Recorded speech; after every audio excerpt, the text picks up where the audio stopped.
Evening time ನಲ್ಲಿ lightings ನಡುವೆ ಈ ನೇಚರ್ ನಲ್ಲಿ ಸ್ಟೇ ಆಗದೆ ಒಂದು ಒಳ್ಳೆ ಮಜಾ ಅಲ್ವಾ ಫ್ರೆಂಡ್ಸ್. ಹಾಗೆ ನಾವು ಉಳ್ಕೊಂಡಿರುವಂತ ದಾಂಡೇಲಿ ನೇಚರ್ ಮಿಸ್ಟ್ ಸ್ಟೇ ಒಳಗೆ ನಾವು ಎಲ್ಲಾ ಆಕ್ಟಿವಿಟೀಸ್ ಗಳನ್ನ ಮುಗಿಸ್ಕೊಂಡು ಬರೋದ್ರೊಳಗಡೆ ಮ್ಯೂಸಿಕ್ ಹಾಗೆ ರೈನ್ ಡ್ಯಾನ್ಸ್ ಇನ್ನು ಫೈರ್ ಕ್ಯಾಂಪ್ ಇದೆಲ್ಲದೂ ಕೂಡ ಸ್ಟಾರ್ಟ್ ಆಗಿತ್ತು. ನೋಡೋದಕ್ಕೆ ಅಂಡ್ ಎಂಜಾಯ್ ಮಾಡೋದಕ್ಕೆ ಸಖತ್ ಪ್ಲೇಸ್. ಇನ್ನು ಫ್ಯಾಮಿಲಿ ಫ್ರೆಂಡ್ಸ್ ಅಂತ ಬಂತು ಅಂತಂದ್ರೆ ಸೇಮ್ ಇದೇ ತರ ಫುಲ್ ಫನ್ ಆಗಿ ಎಂಜಾಯ್ ಮಾಡಬಹುದು.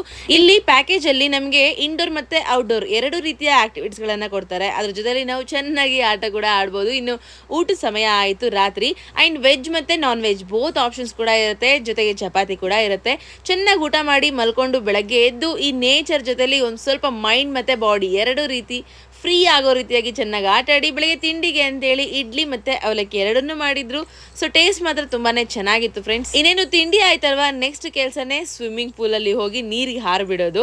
ಸೊ ಮಕ್ಕಳ ಜೊತೆ ನಾನು ನಮ್ಮ ಜಯಂತು ಹಾಗೆ ನಮ್ಮ ಚಿಕ್ಕಳು ಮಕ್ಕಳು ಎಲ್ಲರೂ ಕೂಡ ಸಖತ್ ಎಂಜಾಯ್ ಮಾಡಿದ್ರು. ಫ್ಯಾಮಿಲಿ ಮತ್ತೆ ಫ್ರೆಂಡ್ಸ್ ಬಂದ್ರೆ ಇಲ್ಲಿ ಸ್ಟೇ ಮಾಡೋದಕ್ಕೆ ಅಂತ ಹೇಳಿ ಸಖತ್ ಆಪ್ಷನ್ಸ್ ಕೂಡ ಅವೈಲೇಬಲ್ ಇರುತ್ತೆ. ಇನ್ನೇನಪ್ಪ ನಾವು ಒನ್ ಡೇ ಫುಲ್ ಎಂಜಾಯ್ ಮಾಡಿದ್ದಾಯ್ತು. ಇನ್ನು ಮಕ್ಕಳ ಜೊತೆ ನಾವೆಲ್ಲರೂ ಕೂಡ ರೆಡಿ ಆಗಿ ಫೋಟೋ ಶೂಟ್ ಎಲ್ಲ ಮುಗಿಸ್ಕೊಂಡು ಮನೆಗೆ ವಾಪಸ್ ಬಂದ್ವಿ. ಇದಿಷ್ಟು ದಾಂಡೇಲಿ ಕತೆ.